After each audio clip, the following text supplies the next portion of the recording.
দেখবেন আমাদের সমাজে কিছু লোক আছে দেখবেন যারা অর্ধশিক্ষিত, কোনো রকমের গ্র্যাজুয়েশন করেছে কি গ্র্যাজুয়েশন করতে পারেনি, মাধ্যমিক পর্যন্ত ভালোভাবে পড়াশোনা করেছিল।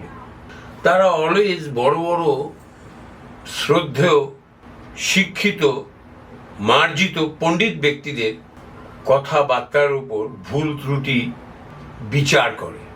তারা বলে ওই প্রফেসর যেটা বলেছে সেটা ভুল বলেছে, উচ্চারণটাই করতে পারলো না ঠিক মতন। এই ধরনের যারা কথাবার্তা বলে তারা বেশিরভাগই এদের বুধ শনি দৃষ্টি বিনিময় বা একসাথে রয়েছে বা বুধ শনির নক্ষত্রে রয়েছে। এরা কিছুটা আইডেন্টিটি ক্রাইসিসের পেশেন্ট, কিছুটা পাগল। এদের বেশিরভাগ ক্ষেত্রে আমি দেখেছি শনির দশা শেষ বয়সের দিকে গিয়ে পড়ে, 50-55 পরে, 60 পরে। রাহু, মঙ্গল রাহু এবং বৃহস্পতি এই তিনজনের দশা পুরো জীবনটাকে নষ্ট করে দেয়। ছাত্র অবস্থায় রাহুকে পায়, তারপরে পড়াশোনা ঠিক হয় না, বৃহস্পতি পরে তারা জ্ঞানী হয়ে যায়।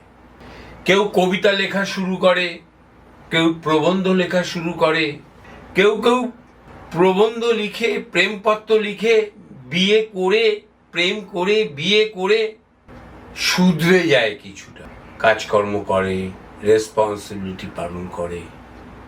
কিন্তু তাও তাদের পাগলামো, আইডেন্টিটি ক্রাইসিস, পাগলামোটা, সব জানতা মেন্টালিটি, এগুলোর থেকে তারা দূরে সরে আসতে পারে না। নেটাল চার্টে যদি শনি বুধ একসাথে থাকে, বৃহস্পতি কোনো না কোনোভাবে যদি দৃষ্টি দেয়, শনি দৃষ্টি দিলে তাও কিছুটা কর্ম করে। যদি বৃহস্পতি 9th-11 থাকে তো বাবার পেনশন ভালো পায়, মায়ের পেনশন ভালো পায়, ওটা দিয়েই বড় বড় কথা বলে জীবন যাপন করে, বউকে খাওয়ায়, ছেলে মেয়ে মানুষ করে, নিজে কিচ্ছু করতে চায় না। শনির দৃষ্টি আরোপ হলে তারা শনির দশায় বা তার আগে থেকে বৃহস্পতি শনি থেকে তারা কিছু কাজকর্ম করে। কেউ কেউ ফ্লারিশ করে, কেউ কেউ করে না, ওই পাগলামই করে যায়।